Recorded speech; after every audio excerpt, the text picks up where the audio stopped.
Thank you guys for tuning in to Pen Proudly African Media again. So, the following is a beautiful, outstanding speech by the intelligent Chimamanda Ngozi Adichie, the great Nigerian writer. I am sure we all know her. This speech she presented she was one of the keynote or speakers in the opening of the Ethnological Museum in September 2021 in Berlin. Listen to this beautiful, beautiful, beautiful speech. She was just spitting facts, and every African and even Europeans or anyone in this world has to hear the speech. It's so outstanding. Thank you guys for tuning in. Do not forget to subscribe. Love you. I'd like to tell a small story about a Nigerian woman who's married to a Belgian and has lived in Belgium for many years. She said once that she was shocked that her son, while being taught Belgian history, was taught nothing about Congo. They teach my son in school that he must help the poor Africans, she said, but they don't teach him about what Belgium did in Congo.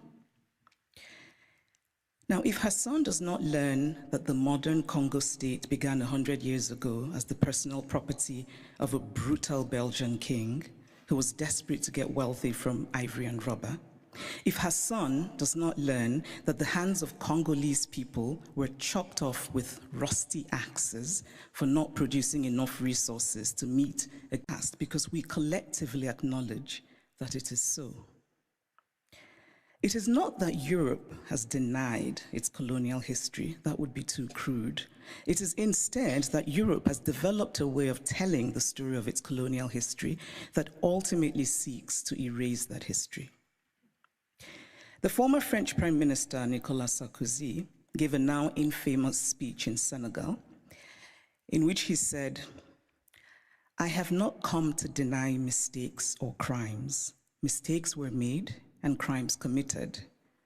But no one can ask of the generations of today to expiate this crime perpetrated by past generations." This is central to the story that Europe tells itself about its colonial history. It is a story that basically says, yes, colonialism happened, but. And whatever comes after the but is the focus of the story. What the focus on the but does is that it absolves. It frees Europe of responsibility, of a significant and traceable connection to the African present, and it allows Europe the glow of charity.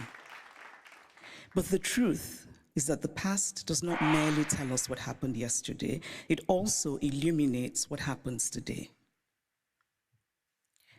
If we acknowledge that present-day Europe is shaped by the Renaissance of 600 years ago, by the Enlightenment of 300 years ago, then surely we cannot say that what happened merely 100 years ago in Africa no longer matters. It matters.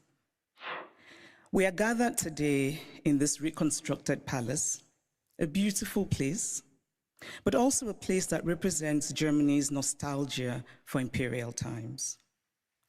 When Kaiser William II lived here, German troops were killing children, women, and men in Southwest Africa. This building says that German history matters, even in a romanticized form. The history of Africa and Asia and Latin America must matter as well. We cannot pick and choose which histories and which points of view still matter, because to do this would be an ugly exercise of brute power. And speaking of power, here's a headline I just read in a German publication. The headline says, "Where do Africa's treasures belong?" Now imagine this headline differently. Imagine if it said, "Where do Germany's treasures belong?" It would be a redundant question, because of course, Germany's treasures belong in Germany.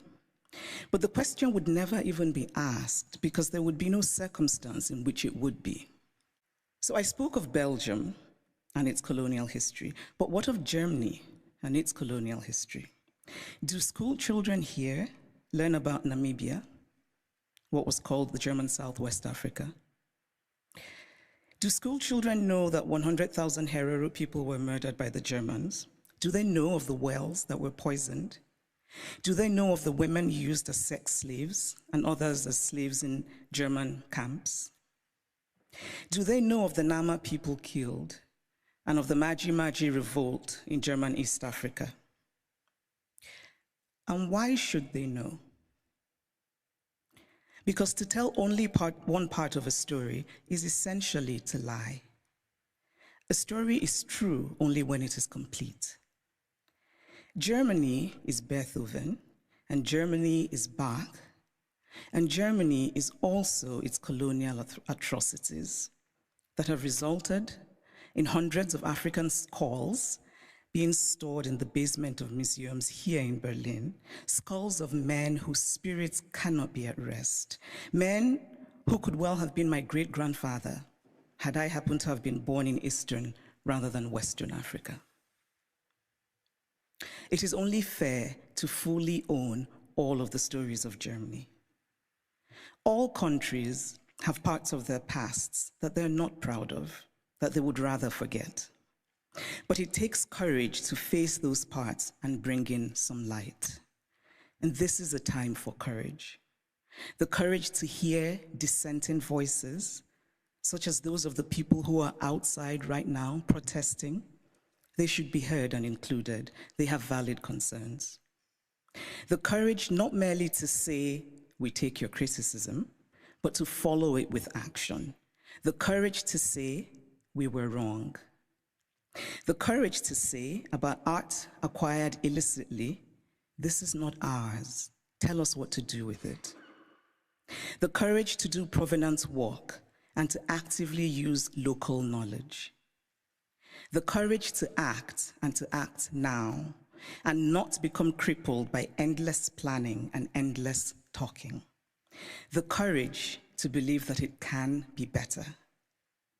We cannot change the past, but we can change our blindness to the past.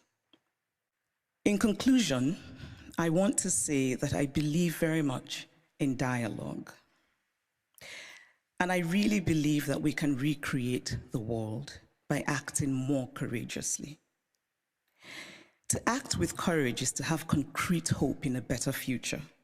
We carve out a small space of the world, we shape and we reshape it, and in that way, small slice by small slice, we walk slowly, yes, but we walk on the path to real progress. Courage and hope are intertwined. Courage is an act of hope, and hope is born of courage. Acts of courage create hope, and there is nothing more essential to the human spirit than hope. So here's to courage. This has to be one of the very best speeches that I've ever had in my entire life, guys. What do you think? Please comment down below and don't forget to subscribe. See you next time.